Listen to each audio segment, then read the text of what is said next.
Hello and welcome to this edition of The Hub on CGTN. I'm Wang Guan in Beijing. Greetings from the China Development Forum here at the Diaoyutai State Guest House in Western Beijing. Now, this year's event convenes over 700 government officials, corporate representatives, and thought leaders from around the world. On the sidelines of this year's event, we caught up with Professor Jeffrey Sachs, professor of Columbia University. We discussed his recent speech to the European Parliament, China-Europe and China-US relations, and of course, the future of the world order, given the disruptions coming from some corners of the world. Professor Sachs, thank you for doing this again and welcome you back to our program on CGTN. But let's begin with the Chinese economy. There are a lot of underreported facts about the Chinese economy. For example, China unilaterally gave visa-free treatment to much of the Western world. And it is making foreign investment easier in more sectors, and a series of stimulus measures to boost the Chinese domestic economy, knowing that it is a shortcoming in the past few months and years. Where do you think the Chinese economy is right now? Your assessment, please. China is in a strong position. It's in a strong position because it is the low-cost producer of the cutting-edge technologies that the world most needs. It is the low-cost producer of AI, not only DeepSeek, but especially DeepSeek. It is the low-cost producer of electric vehicles, BYD. It is the low-cost producer of 5.5G, Huawei, and others. It is highly innovative. It's producing the green and digital technology of the future, and the rest of the world is seeing this and wants to be part of it. It wants to be part of it both in supply chains, in other words, having production in China. It wants to be part of it in the Chinese market. It wants to be part of it as a trade partner with China in the developing world so that those countries can achieve rapid economic development. If you're in Africa, or if you're in ASEAN, or if you're in West Asia, you say, my ticket to fast growth is green and digital technologies.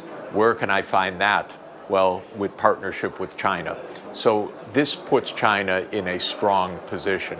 Ironically, Donald Trump is strengthening the Chinese economy because American protectionism is not being well received around the world.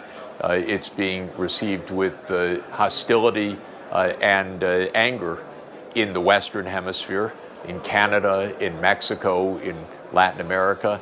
It's being received with very great annoyance in Europe.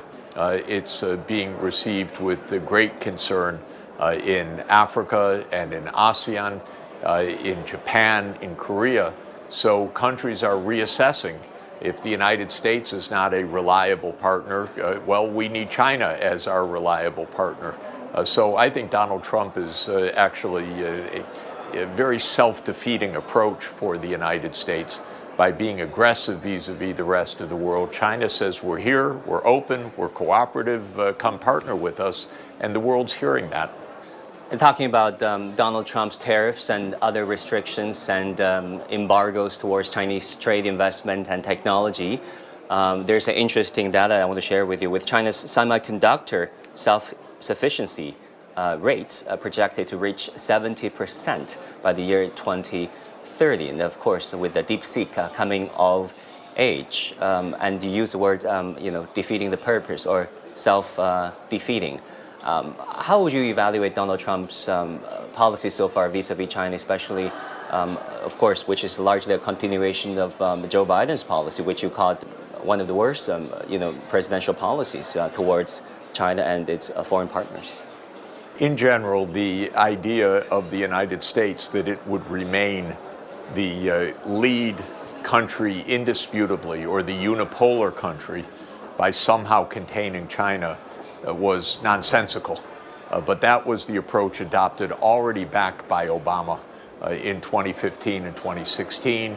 It was extended by Trump in his first term. It was then carried forward by Biden in his term. Now it is being carried forward once again by Trump in his second term. It doesn't make sense. if they would actually understand economics a little bit, they would understand that this is not going to work. It's not going to work geopolitically. The U.S. isn't going to isolate China. The U.S. might isolate itself the way that it's going, so it might create enemies all over the world of the United States because of this kind of aggressiveness that Trump is showing. And economically, it's not going to pull other parts of the world away from China. It probably will push other parts of the world towards China. It's just a mistake, in my opinion. But it's a mistake that I think is going to be with us for a while. Trump isn't going to change his mind because this is, first of all, a policy fairly widely subscribed to in the American political class. Second, Trump ideologically really is a protectionist, it seems. It's one of the few things that he's consistent on. It's a wrong policy in my approach, but he's consistently wrong on it, not intermittently wrong on it. So I don't think it's likely to reverse in the next few years. It's to the detriment of the United States, however. Well, what would be Donald Trump's end game vis-a-vis China? Because there seems to be some diverging forces at play within the Beltway and within Donald Trump's administration. Of course, Trump himself being someone who hates defeats, but the deep states, the Beltway policy elites and strategists want to bring China down, contain China, like you said, since the pivot to Asia policy back in the 2010s. Will that eventually lead to a showdown between the establishment with the deep state at its core versus Donald Trump, who may be pragmatic, who's showing some level of flexibility and pragmatism to start with, eventually, merging his interests or abandoning to the deep state to some extent? I think it is probably true, though nobody really can say for sure, that there are two different strands of Trump's thinking. One strand is about protectionism as an economic strategy. He seems to believe in that. I think that's likely to continue. At the same time, there is a kind of view of Trump that the U.S. is one of a few great powers, and better that we don't go to war with each other. This is the positive side that Trump gives some inkling of, for example, in his dealings with Vladimir Putin and Russia. The U.S. deep state has been deeply anti-Russian, but Trump is not. Trump is more divide the world. Russia, you take your part, we'll take our part. Trump's aggression seems to be more manifested in the Western Hemisphere. Trump really would like Canada because he wants that Arctic coast and he wants Canada's resources. Of course, I think it's a crazy idea, but he seems serious about it. He wants Greenland, he wants Panama. So he doesn't care too much about Ukraine, which is fine, because when America cared, quote, too much about Ukraine, it got Ukraine into a war. Maybe Trump won't care too much about Taiwan. That would be safe for Taiwan and good for U.S.-China relations. We don't know what the policy will be right now. My own advice is stop sending armaments to Taiwan. Maybe Trump would come around to that view the same way he came around to the view of not sending armaments to Ukraine. We don't know yet. Well, on a skiing slope, you got a call with Jake Sullivan, according to your own testimony to the European Parliament, a speech to the European Parliament, rather, advising him about what Joe Biden should and shouldn't do vis-a-vis Russia. Of course, they didn't listen to you. And if you had the chance to call someone within the Trump administration, be it the National Security Advisor or J.D. Vance, or someone close to Trump and his thought process, what would you advise him, when it comes to his policy vis-a-vis China? What is the right thing to do at this point? Again, my own view is that the world is not a zero-sum world, so the whole idea of who's on top is the wrong approach to begin with. Open relations are a win-win proposition for the United States and for China, for Russia. I don't see any reason for conflict among the major powers.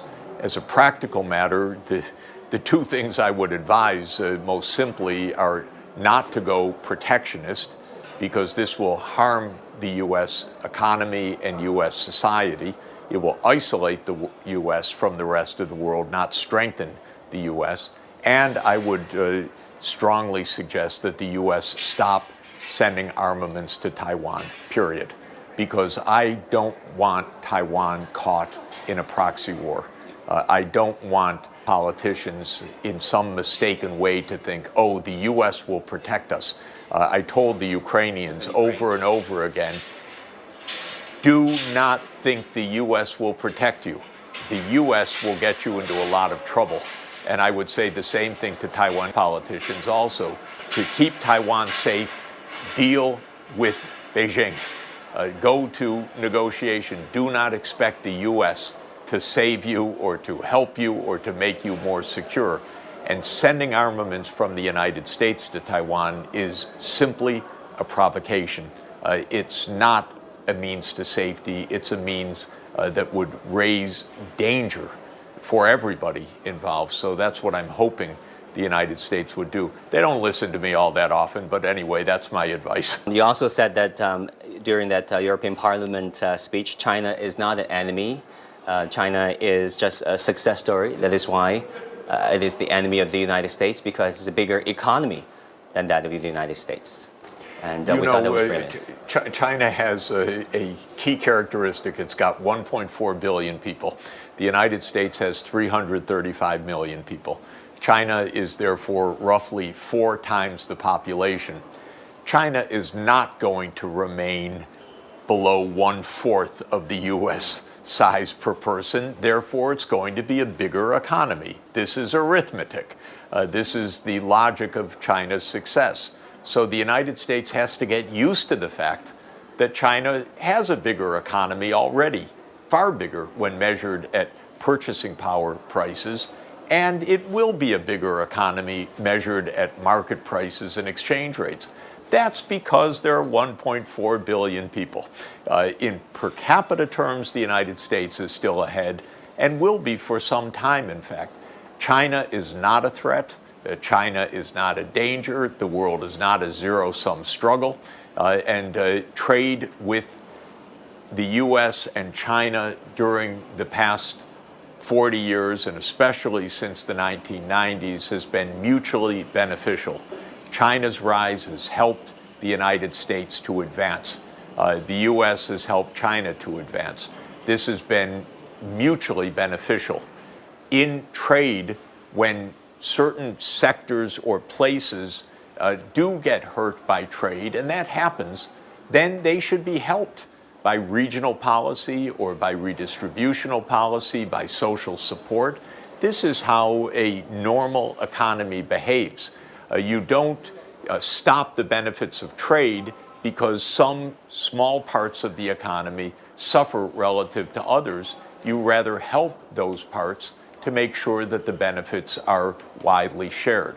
I can say in a different context in China, when China opened up the economy, it was the eastern part of the country on the coastal areas that benefited the most. And the Chinese leader said the Western China development is lagging behind the Eastern China development. So they created very creative ways to promote Western China development so that the benefits of development would also be shared in Central and Western China. That was a regional development policy that has been quite successful. The United States doesn't have such a policy. So if our industrial Midwest lagged behind, we don't have an industrial policy to say we need a Midwest development program.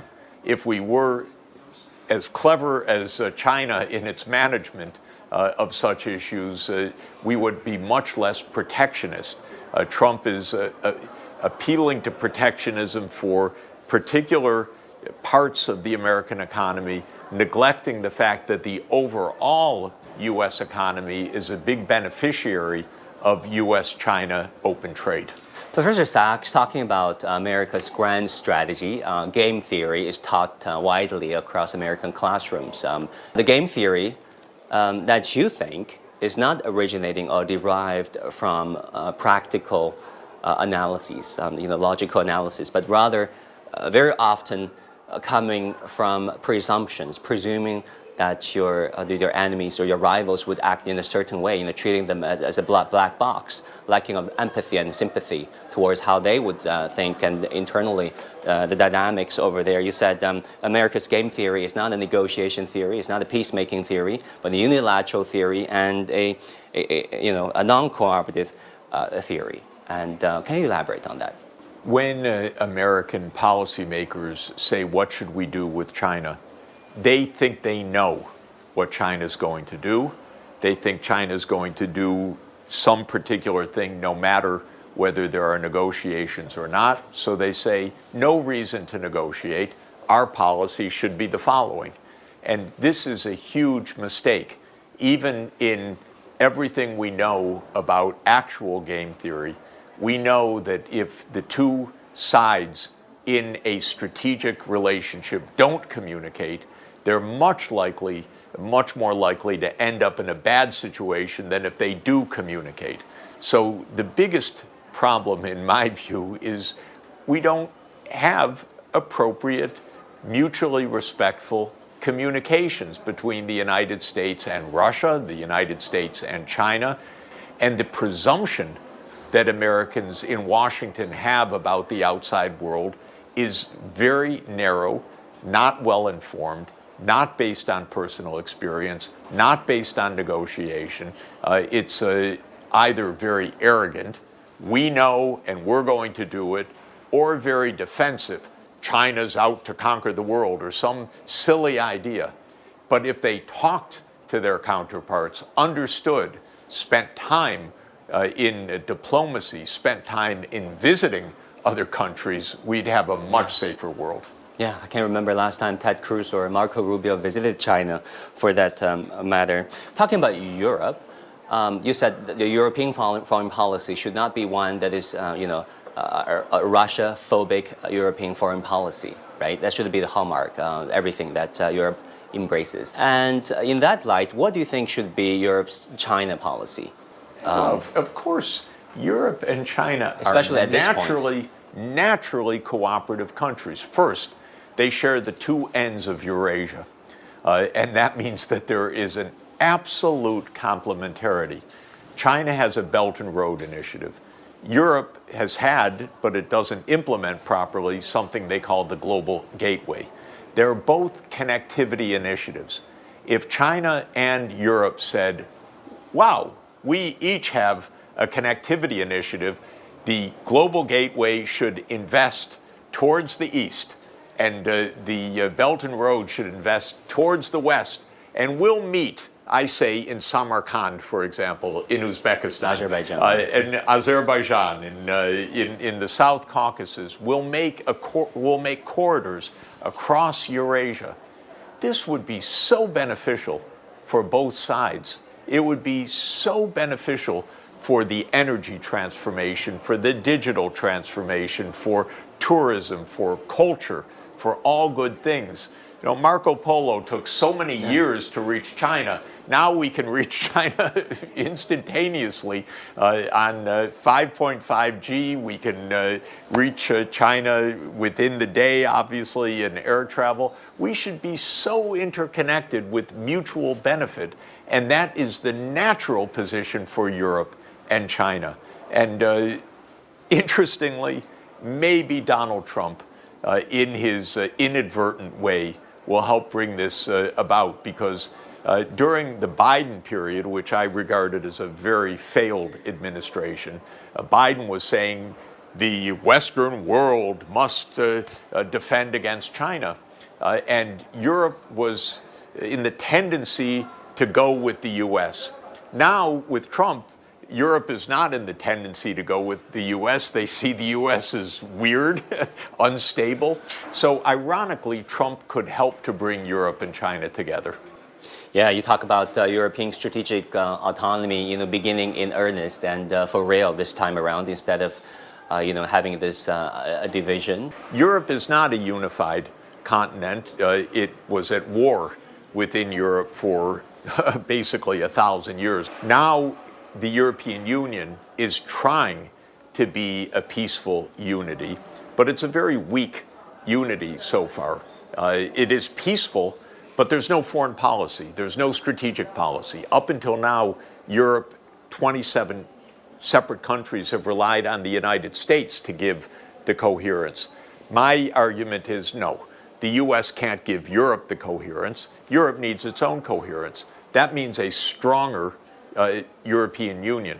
That's a little bit tricky because many in Europe say, oh, the European Union, it's a failure. Why should it be stronger? We need weaker even.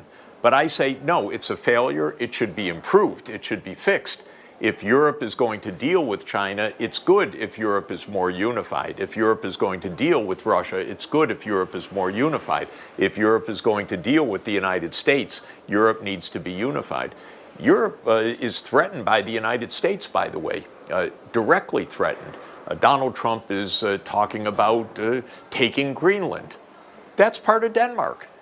Now, seriously. A NATO country. Seriously, that's not an idle statement. That is a real security threat from the United States. Europe should respond as Europe. They're not capable of that yet.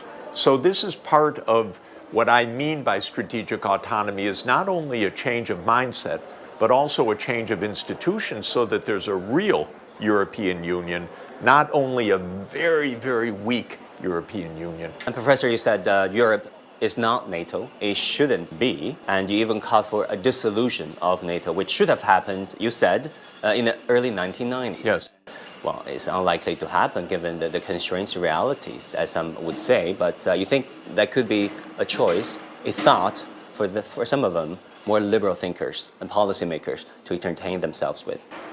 I think that there's a real chance, depending on how U.S. policy evolves under the Trump administration, that NATO will actually end within the next 10 years. Whether the United States under Trump says we continue to honor Article 5, which is the mutual defense part of NATO, is an open question, actually. It's pretty clear that Europe is moving towards more military autonomy and security autonomy.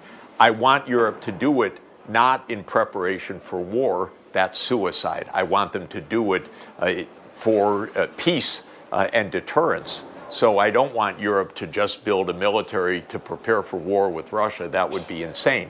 I want Europe to have its own strategic autonomy and not to depend on the United States. I think that this is actually possible. The first steps are being taken right now. Which is?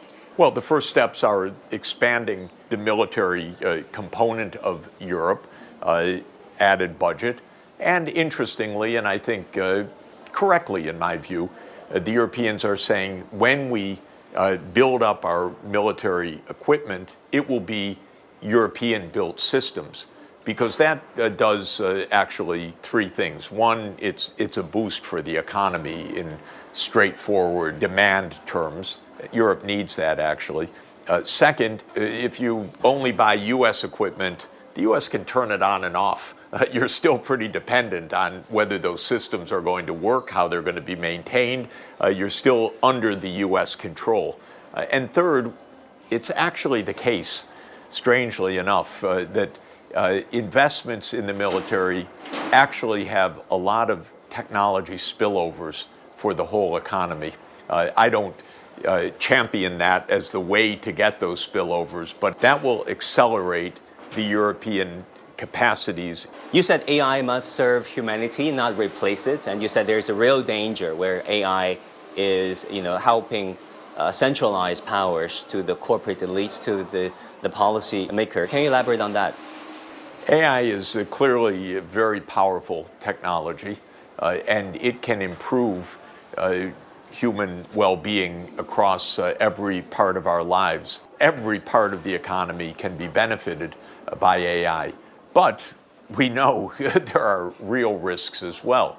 Nonstop surveillance, concentration of power among a few private companies, militarization of AI, autonomous weapon systems, even the potential fears that AI-driven systems escape human control, for example, on the battlefield, and actually provoke war or escalation or something quite disastrous. All of the bad side becomes possible as well. This is something true about technology pretty much from the human discovery of fire onward, which is that there's a good side to it and there's a dangerous side to it. And what do you think of the hostility displayed by the Trump administration towards DeepSeek, banning the government officials from using it right now, which could extend to all sectors of the U.S. society potentially? We have a lot of companies very close into the Trump administration that are getting mega contracts from the CIA, from the Pentagon, from the National Security Agency, and from others that are creating a strong symbiosis of the security state and Silicon Valley. This is quite unhealthy, quite dangerous, also rather obscure from the public point of view. It's happening very quickly. It's happening below the surface. People don't know. Congress barely exists anymore. This is a one-person show in the United States at this point. So we don't really know what Mr. Musk and his friends are doing exactly in this area, but we have a good sense that a lot of potentially dangerous developments are taking shape quite quickly. Professor Sachs, thank you so much. Good to be with you. Thank you. And that will do it for this edition of The Hub on CGTN. I'm Meng Guan at the Diaoyutai State Guest House in Beijing. Thank you so much for tuning in. I'll see you again soon.